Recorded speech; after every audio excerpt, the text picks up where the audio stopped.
Hi, I'm Andrew, and I have ALS. But what is ALS? To be honest, I had no idea before I contracted ALS in 2017.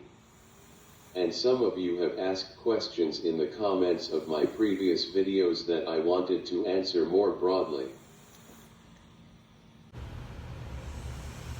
ALS is an abbreviation for amyotrophic lateral sclerosis. I had these words explained to me once, but I honestly don't remember, and I want to speak as a person with ALS, not using doctor speak. So I think the British term for ALS is easier to understand: motor neuron disease, or MND. A disease of motor neurons describes ALS pretty accurately. Neurons are like the wires of the body that connect the brain to the muscles. In ALS, these neurons that drive muscles start to misfire and eventually cease to work altogether. This results in weakening of muscles leading to paralysis. ALS is also known as Lou Gehrig's disease after the Yankees baseball player who was a high-profile victim of the disease in 1941. So ALS takes away one's motor muscles, which are the muscles that move the legs, arms and head, but also include the diaphragm and tongue.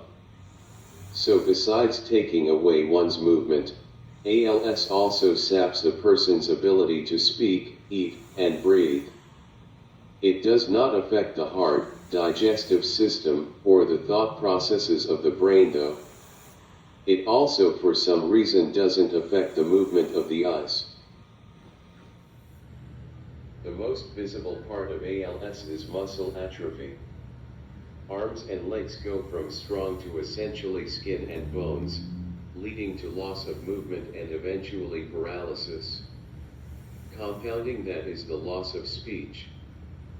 People sometimes think a person in a wheelchair who can't speak as mentally limited, but this couldn't be further from the truth. I am as sharp now as I've ever been. Eventually your lungs fail, you cannot eat, and you can't speak. This leads to life in a wheelchair, needing a tracheostomy and a ventilator to breathe, a feeding tube for nutrition, and an eye gaze computer to communicate. Lung failure is the ultimate killer of almost everyone with ALS, but many people choose not to get a tracheostomy and go on a ventilator because of the significant physical limitations and financial burdens it puts on one's life. The most frustrating part of ALS is that doctors and researchers don't really know what causes it. There are some known genetic mutations connected to ALS, but those are only associated with 10% of cases. This is called familial ALS because it is passed down through generations. The other 90% of ALS cases are known as sporadic ALS, because they are seemingly random and the cause is not understood. I have sporadic ALS, which is more common in men than women, and veterans than non-military. ALS is not painful in itself, but its effects can be. Early on I tripped over my own feet in my bathroom and hit my head on the door frame, resulting in a pretty bloody gash. A few months later I lost my balance and fell into my bathtub. It took me a half hour to get out of the tub, and then I had to crawl to the stairs to be able to stand up again. More recently, I can have pain from biting my tongue, or constipation, or if I am rolled onto my arm, or sometimes when my trach is suctioned, etc.